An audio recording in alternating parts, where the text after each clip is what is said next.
भारत में हर बच्चा बचपन से एक ही बात सुनता आया है, अच्छे से पढ़ लो जिंदगी बन जाएगी। लेकिन सवाल है, क्या यह सच है? एक बच्चा नर्सरी से लेकर ग्रेजुएशन तक लगभग 15 से 20 साल एजुकेशन सिस्टम में बिताता है। परिवार की कमाई, अपनी उम्मीदें, अपना समय सब कुछ लगा देता है, लेकिन अंत में लाखों स्टूडेंट के हाथ क्या आता है? बेरोजगारी, पेपर लीक, स्ट्रेस, डिप्रेशन और एंडलेस कंपटीशन का सामना करना पड़ता है। बात करें पेपर लीक सिस्टम की, तो 2020 के बाद 65 से ज़्यादा पेपर लीक के केसेस सामने आए हैं। मैं बात करूंगा कुछ बड़े और मुख्य पेपर की। 2021 का रीट का पेपर 7 फरवरी 2022 को रीट 2021 लेवल 2 के एग्जाम को रद्द कर दिया गया, कारण पेपर लीक। बीपीएससी 67 पेपर 8 मई 2022 को हुआ।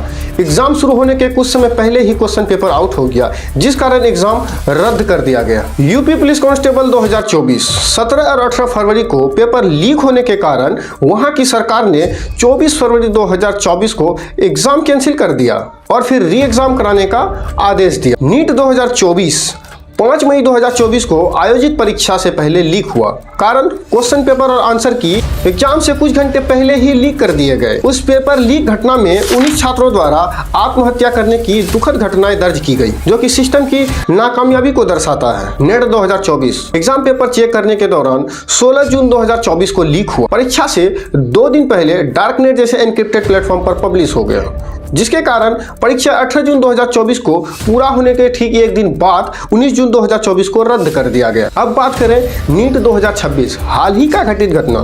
3 मई 2026 को हुई मूल परीक्षा पेपर लीक विवाद के कारण बच्चों में हड़कंप मच गई, जिसके बाद पेपर को रद्द कर दिया गया, जिसमें 14 बच्चों की जानें चली गई। सोचने वाली बात यह है कि उन बच्चों के माता पिता पर क्या बीती होगी, बस एक सिस्टम की नाकामयाबी के कारण। नीट एग्जाम रद्द होने के तनाव में 12 मई 2026 एग्जाम रद्द होने की घोषणा के बाद देश भर में जैसे राजस्थान, उत्तर प्रदेश, दिल्ली, कर्नाटक और तमिलनाडु से छात्रों द्वारा अपनी जान लेने की कई दुखद खबरें आई। इसके बाद एनटीए द्वारा दोबारा परीक्षा आयोजित करवाया गया। इनके नज़र में बच्चों के समय का कोई वैल्यू नहीं है और री एग्जाम की तारीख 21 जून 2026 को तय की गई, जिसके कारण बच्चों को एक्स्ट्रा प्रेशर के साथ एग्जाम देना पड़ा। आज भारत में लाखों बच्चे सरकारी नौकरी के लिए दिन रात मेहनत करते हैं। स्टूडेंट 2 से 3 साल सिर्फ एक ही एग्जाम की तैयारी करते हैं। सुबह 5 बजे उठना, 10 से 12 घंटे पढ़ना, सोशल लाइफ छोड़ देना, फैमिली फंक्शन छोड़ देना, सब कुछ सिर्फ एक एग्जाम के लिए।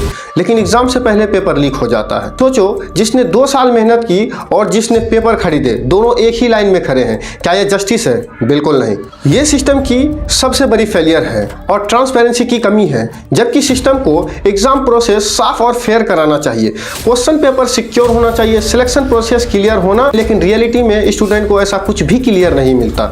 हमारा सिस्टम कुछ इस प्रकार का है। कई बार रिजल्ट आने में महीनों लग जाते हैं, कट ऑफ अचानक बदल जाती है, एग्जाम कैंसिल हो जाते हैं और कई बार इन्वेस्टिगेशन के नाम पर स्टूडेंट को वेट कराया जाता है। अब सवाल है कि छात्रों का कीमती समय कौन लौटाएगा? अगर कोई एग्जाम लीक हो जाए तो सिस्टम बस कहता है री एग्जाम होगा, लेकिन री एग्जाम सिर्फ एक नया पेपर नहीं होता, वो स्टूडेंट की जिंदगी का एक्स्ट्रा प्रेशर होता है, एक्स्ट्रा मनी, एक्स्ट्रा मंथ और extra stress.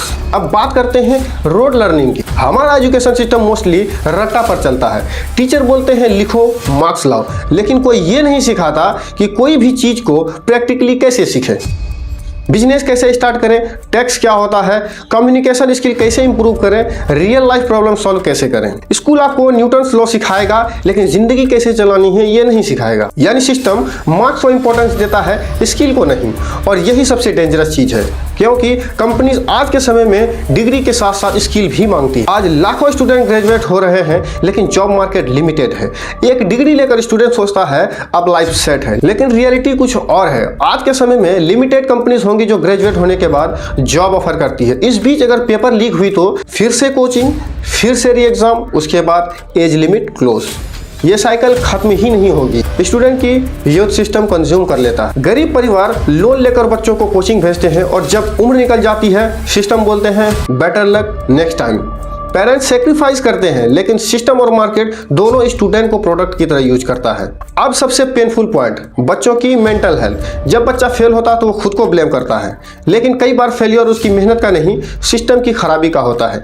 Paper leak, cheating, corruption, delay, इन सब का प्रेशर स्टूडेंट के दिमाग पर पड़ता है, जिसके कारण कई स्टूडेंट खुद को यूजलेस समझने लगते हैं और ये सबसे डेंजरस होता है। इस सबसे पहले सिस्टम में ट्रांसपेरेंसी लाया जाए, पेपर डिजिटल सिक्योरिटी के साथ स्टोर हो और एग्जाम सेंटर पर स्ट्रिक्ट चेकिंग हो, लीक होने पर फास्ट एक्शन हो, सिलेक्शन प्रोसेस भी पब्लिक हो। अगर एग्जाम फेयर होगा तो मेहनत की वैल्यू होगी।